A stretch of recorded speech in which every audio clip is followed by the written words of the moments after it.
কিন্তু এই রাজ্যের সবচেয়ে 3 বড় স্মাগলার ড্রাগসের মধ্যে রয়েছে, আমি কালকেও বনমালে বলেছি, এরা কলকাতায় বসে আছে। বলে স্যার ধরেন না গেলে ত্রিপুরা পুলিশ গিয়ে অন্য রাজ্যে ধরতে পারে না, ওই রাজ্যের পুলিশ চাই। লোকেশন দিয়েছি, এয়ারপোর্টের কাছে কোন বিল্ডিংয়ে, সবকিছু দিয়েছি। তারপরও কলকাতার এই নেতৃত্ব যারা রয়েছে তাদের ড্রাগসের সঙ্গে ওতপ্রোতভাবে এরা জড়িত। এরা পয়সা নিয়ে নিয়েছে এদের কাছ থেকে, নিয়ে এদেরকে বসিয়ে রেখেছে। লোকেশন জানার পরও ত্রিপুরা পুলিশ গিয়েছে, 7 দিন পর্যন্ত রয়েছে।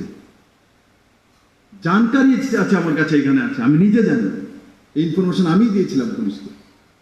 পুলিশ কি পেয়েও গেছে, কিন্তু কলকাতা পুলিশ তাদের নেতাদের উংলি কারণে তাদেরকে উঠাতে দেয়নি।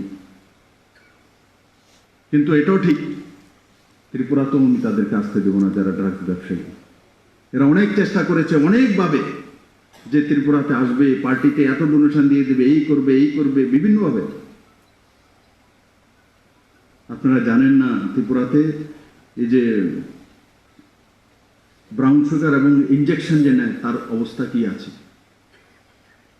যারা এটার মধ্যে পড়েছে এর মধ্যে ম্যাক্সিমাম লোকের এইডস হয়ে যায়। তা থেকে ত্রিপুরার নিউ জেনারেশনকে বাঁচাতে হবে, না হলে আমাদের এত কষ্ট করে রোজগার করার সমস্ত জলে চলে যাবে আমাদের ভবিষ্যৎ।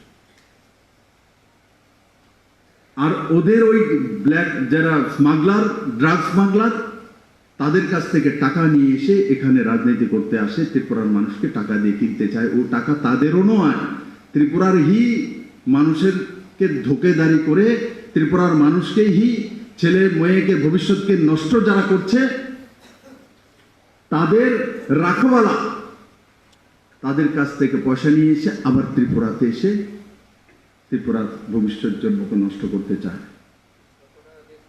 তাদেরকে সঠিকভাবে শিক্ষা দেওয়া। বন্ধুরা,